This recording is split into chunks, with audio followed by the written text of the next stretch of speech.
20 থেকে 25 মিনিটের ব্যবধানে মৃত্যুর হাত থেকে রক্ষা পেয়েছি।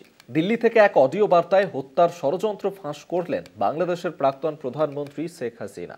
আওয়ামী লীগের ফেসবুক পেজ থেকে এই অডিও বার্তা শেয়ার করা হয়েছে।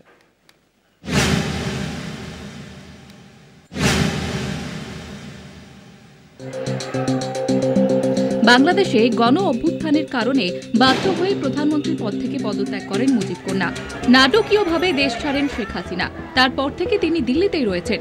দিল্লি থেকে একাধিকবার বার্তা দিতেও দেখা গিয়েছে বাংলাদেশের প্রাক্তন প্রধানমন্ত্রী শেখ হাসিনাকে। আর এবার মারাত্মক ষড়যন্ত্রের কথা ফাঁস করলেন তিনি। দিল্লি থেকে এক অডিও বার্তায় বোন রেহানা ও হাসিনাকে হত্যার ষড়যন্ত্রের কথা ফাঁস করেছেন। আওয়ামী লীগের ফেসবুক পেজ থেকে ছড়িয়ে পড়া ওই অডিও বার্তায় শেখ হাসিনাকে বলতে শোনা গিয়েছে, মাত্র 20 থেকে 25 মিনিটের ব্যবধানে আমি আর আমার বোন রেহানা মৃত্যুর মুখ থেকে ফিরে আসি, না হলে ওরা আমাদের হত্যা করত। আমি আর রেহানা যে বেঁচে গেলাম, মাত্র 20-25 মিনিটের একটা ব্যবধানে আমরা মৃত্যুর হাত থেকে রক্ষা পেয়েছি। এবারে তো বেঁচে যাওয়ার কথা না। তারা যেভাবে প্ল্যান করেছিল আমাকে হত্যা করার, সেটা আপনারা পরবর্তীতে দেখেছেন।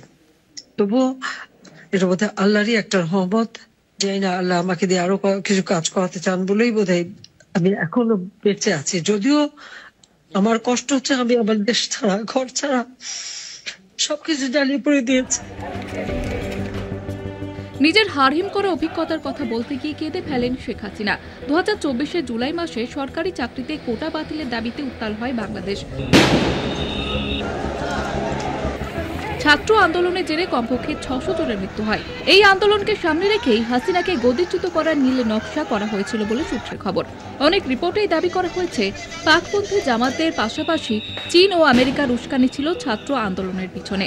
5ই আগস্ট মাত্র 45 মিনিটের নোটিসে প্রধানমন্ত্রীর পদ থেকে ইস্তফা দিতে বাধ্য হন শেখ হাসিনা। তাকে জাতির উদ্দেশ্যে শেষ বার্তা দেওয়ারও অনুমতি দেয়নি বাংলাদেশ সেনা। প্রাণ বাঁচাতে সেদিন বোন রেহানাকে নিয়ে তড়িঘড়ি দেশ ছাড়েন শেখ হাসিনা। কলকাতা টিভি।